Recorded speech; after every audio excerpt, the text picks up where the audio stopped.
আসসালামু আলাইকুম সুপ্রিয় শিক্ষার্থীরা, আশা করি আপনারা সবাই ভালো আছেন। সবাই ইংলিশ দ্বিতীয় পত্র পরীক্ষা অলরেডি দিয়ে দিয়েছেন এবং আমার দেখা মতে এই পরীক্ষাটার কোশ্চেনটা ছিল সবথেকে ইজিয়েস্ট কোশ্চেন বিগত যদি আমি 5 থেকে 7 বছরের কম্প্যারিজন করি। যাই হোক, বাই দ্য ওয়ে আমরা কোশ্চেনটা সলভ করছি।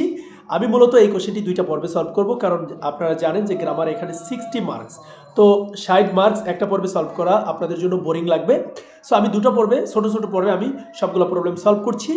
এই পর্বে আমি যে শূন্যস্থান রিলেটেড যেগুলো আছে সবগুলো সলভ করে দেখাচ্ছি, শুধু রাইট ফর্ম অফ ভার্বস বাদে। ঠিক আছে, তাহলে দেখুন শুরু করছি। The Kaptai lake is located in the hilly district of Rangamati. This is the biggest lake in Bangladesh. যেহেতু এটা বিগ আছে হয়ে যাবে বিগেস্ট, কারণ এখানে দা আছে, সুপারলেটিভ ডিগ্রি হয়ে যাবে।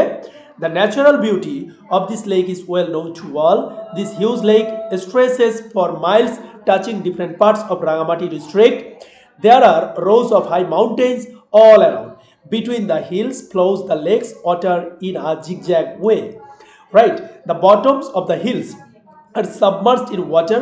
When we look at them from a distance, it seems that the hills are floating on water, being attracted by its captivating natural beauty.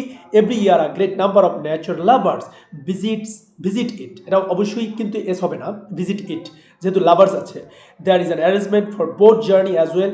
A number of colorful boats are ready to welcome the tourists. A gentle breeze is always blowing. It cools the trees and soothes their minds. So এই ছিল 1 নম্বরের সলিউশনটা। এবার 2 নম্বরটা আমরা solve করে দেখাবো। So দেখুন কত সহজ কোশ্চেন। আমার এই পরীক্ষাটা যদি আমি দিতাম কি মজাটাই না হতো। যাই হোক, by the way, fill in the blanks with suitable words.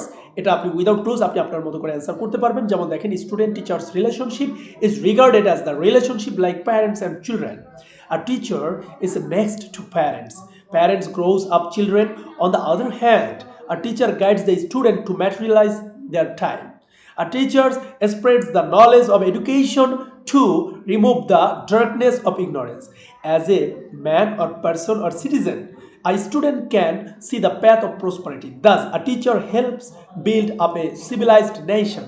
So, he is really called an architect of a nation. I think আপনারা বুঝেছেন, খুবই চমৎকারভাবে পরীক্ষা দিয়েছেন। এবার 6 নম্বরটা আমি পরবর্তী পর্বেই করব, কারণ এখানে লেখা সম্ভব না, এটা আলাদাভাবে আপনাদের লিখে দিতে হবে। যাই হোক, আমরা 7 নম্বরটা এখন সলভ করব। 1 2 এরপরে 7। তাহলে কি, complete the following sentences.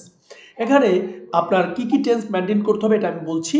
1971 is the year when, যেহেতু এটা পাস্ট কি বোঝাচ্ছে, we got or we gained our independence. ঠিক আছে, Bangladesh gained her freedom after. এটা আফটার যেহেতু আছে, এখানে আপনারা চাইলে আপনাদের মতো করে অ্যান্সার করতে পারবেন। যদি আপনারা রুলস মেনটেন করেন তো সেক্ষেত্রে আপনারা অ্যান্সার করতে হবে অবশ্যই আফটারের পরে পাস্ট পারফেক্ট হয়, অর্থাৎ আপনার পাস্ট পারফেক্ট টেন্স ইউজ করতে হবে।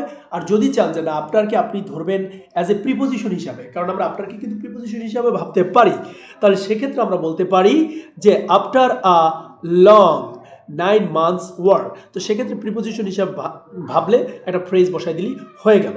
ঠিক আছে, বিষয়টা দুইভাবে ভাবা যায়। আর brave sons sacrifice their lives so that যাতে they could free their country, অর্থাৎ তারা যাতে তাদের দেশটাকে কি করতে পারে, ফ্রি করতে পারে। যেহেতু এটা পাস্ট আছে এই কারণে কিন্তু আমরা কুড বসিয়েছি। We should pay due tribute to those heroes who sacrifice their lives. হ্যাঁ, যারা জীবন বিসর্জন দিয়েছে বা উৎসর্গ করেছে। আনলেস উই ওয়ার্ক ইউনাইটেডলি, যদি আমরা কি অর্থাৎ একত্রে কাজ না করি, will not prosper at any task, আমরা কোনো কাজই সফল হতে পারবো না। ভেরি ইজি ছিল। এবার 8 নম্বর প্রশ্নটা আমরা সলভ করি। 8 নম্বর কি বলেছে, books are our best friends, they introduce us to the realm of unlimited knowledge. The book of great writers contain noble thoughts and great ideas. We can enrich our mind by reading books. The reading of books brings perfection. No spiritual progress and worldly prosperity can be imagined without reading books. Truly speaking, reading books is such a thing which has no alternative. So we should read books on various topics so that we may bring proper development of our spirit. Very simple, খুব মজার ছিল, তাই না? এবার 9 নম্বর দেখেন, many people hanker after money, don't they? But money is not as valuable as morality not আছে, is it? Let's always speak the truth, সারা জীবন পড়েছি, লেটস থাকলে shall we? Money can hardly negative শব্দ, can it? So we should never have greed for money should we. I think বুঝেছেন। এবার আমরা 10 নম্বরটা সলভ করব।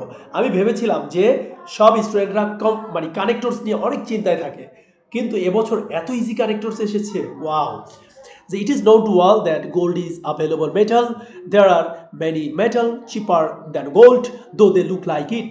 Though they glitter for sometimes, they fade away in the long run. In our society, there are also many people who are outwardly very gentle and polished.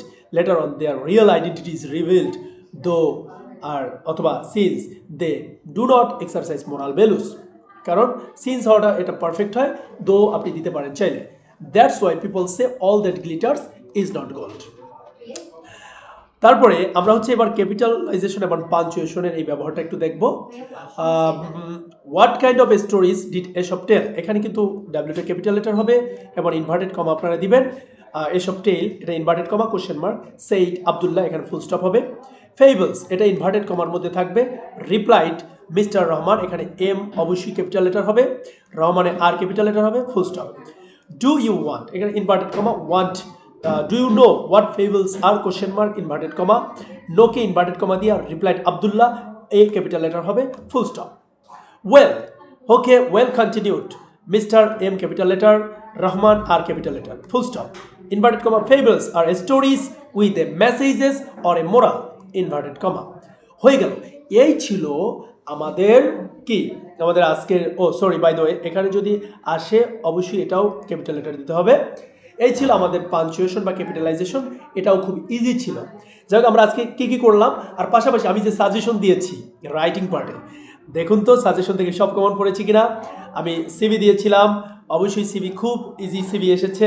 Marketing officer, canteen আমার সাজেশনে ছিল। Paragraph the life of a farmer আমার সাজেশনে ছিল। Composition আমার প্রথম দেওয়া কম্পোজিশনটাই এসেছে পরীক্ষায়, the importance of reading newspaper. By the way আপনাদের পরীক্ষা কেমন হলো অবশ্যই আমাকে কমেন্ট সেকশনে জানাবেন, ঠিক আছে। আর তার সাথে সাথে আমি আপনাদের জন্য বাকি যে অংশটুকু আছে, যেগুলো আমি এখনো ভিডিও করিনি, সেই অংশটুকু নিয়ে আমি খুব দ্রুতই হাজির হব। ভালো থাকবেন, সুস্থ থাকবেন, আল্লাহ হাফেজ।